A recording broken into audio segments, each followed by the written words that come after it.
So we have this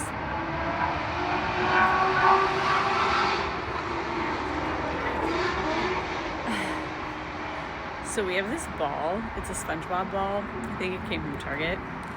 And I think it represents like the best metaphor or analogy for like what we need in the world today. It's like a bouncy ball, but it's not the kind that you would play like Foursquare with.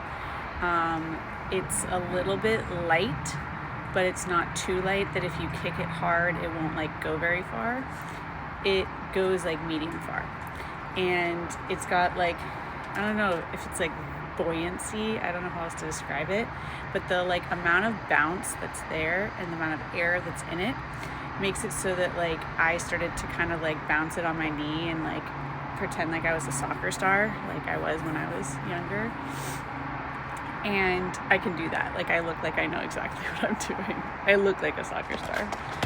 And the reason that this ball is so perfect is because of what I was saying before. You can kick it and it can go straight, it can go like kind of far, but like as soon as it hits after that initial hit, it like stops. Like it doesn't keep gaining momentum the way like a soccer ball would, or like a real like Foursquare bouncy ball, like a kickball ball.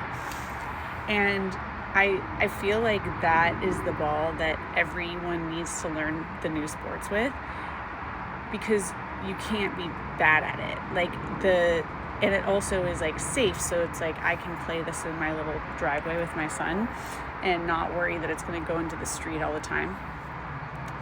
And the reason that I like this ball so much is because what I've been trying to do in general in my life, but specifically with my son, in terms of teaching him how to, I don't know, be like a human, is I'm trying to make everything as neutral as possible. I'm trying to, for myself, extract shame from everything that has had it like coated in shame my whole life. But I'm also trying to remove the idea of bad and good for things that should just be fun to learn. So for soccer, we're kicking the balls back and forth with that really cool SpongeBob ball. When he kicks it to me, he is someone that gets very like concerned with doing it right, or I knew that he'd be someone that would be like a very highly competitive. If you taught him the idea of like winning, like he would want to win, and then if he didn't win, it's like not fun for him. So before we reached the age where that was inevitable, I wanted to try to like teach him how to play sports so that he could engage with the like physicality of it and like learn how his body works and not have that roadblock of it being good or bad.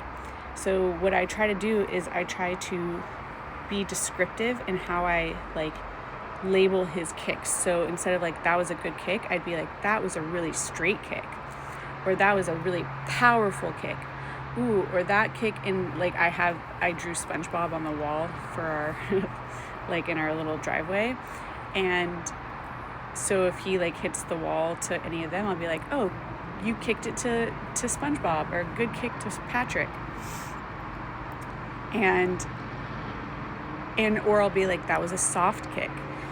And so that way he understands that like there's a bunch of different ways to interact with that ball that are all different ways that could be right. And he can maybe be a little more experimental and play around with that idea a little bit more.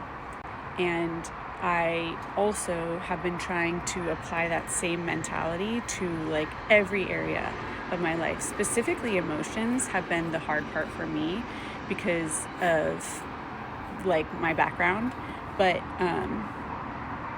being able to label something as comfortable for me or not comfortable for me makes it so that I don't have the bad and good or right and wrong kind of plaguing me all the time, which adds its own layer of stress. It's instead like, this is a this is something that's comfortable for me right now, or this is not comfortable for me right now.